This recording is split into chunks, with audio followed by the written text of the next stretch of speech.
Mami. Suwabe. Hi Jason, kamusta ka na? Bumili ka tabaan pa? Oo, mas mataba yata ako sa'yo. Alright mga friends, and for today's video nga ay narito kami sa mall upang makapagkita sa mga dati naming kaklase. Mag-reunion nga daw, kumbaga, kasi after 17 years, ngayon lang ulit kami nga magkikita-kita. Habang inaantay pa nga namin ang nag-set ng lakad na ito, ay nag-ikot-ikot muna kami sa mall. So eto na nga, nag-try kaming mag-shopping. Ayan, sukat-sukat lang. Hanggang sukat lang muna tayo mga friends.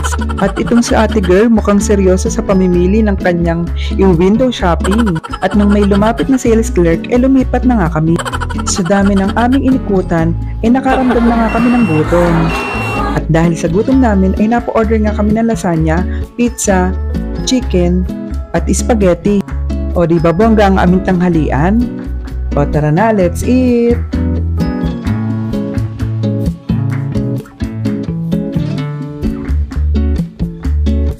So after namin kumain, dahil wala pa ang inaantay namin, ay umikot na ulit nga kami. Ayan, nagsukat-sukat lang ulit at window shopping.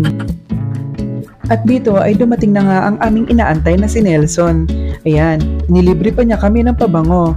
At syempre, dahil matagal niya kaming pinag-antay, ay kumain nga kaming muli kahit busog pa kami. At dahil na late siya pa rin ang may sagot nito. Siya ang bumili ng aming drinks at food. Ito yata yung tinatawag nilang Silvana, macaroni salad, at strawberry cake. O diba ang bongga maglibre ng aming friend? Sulit na sulit kahit pa ulit-ulit. At may pa-take out pa. At syempre hindi lang dyan nagtatapos ang kasiyahan dahil naganap pa kami ng resto bar na pwedeng mag-chillax. Hanggang sa makita namin itong Prism Super Club at narito ang kanilang bonggang entrance. Super bongga naman talaga as in. Kitang-kita nyo naman sa sobrang dami ng ilaw. Ayan, at mag-e-enjoy pa kayo ng buo mong barkada. Take note lang mga ka-alright, dahil bawal ang nakachinelas dito. Kung pupunta ka dito, dapat nakashoes ka. Sa pagpasok mo pa lamang dito, ay mapapawaw ka na talaga. Sobrang daming ilaw. Magkano kayang binabayaran nila sa Meralco? At dito nga ay super mag-e-enjoy kayong mga magbabarkada. Ang kaso nga lang, medyo pricey nga lang ang mga bilihin dito. Pero worth it naman dahil mag-e-enjoy ka talaga. At sobrang babait pa ng mga staff. At syempre yung mga facilities nila dito is super clean talaga. Very well accommodating talaga dito sa lugar na ito.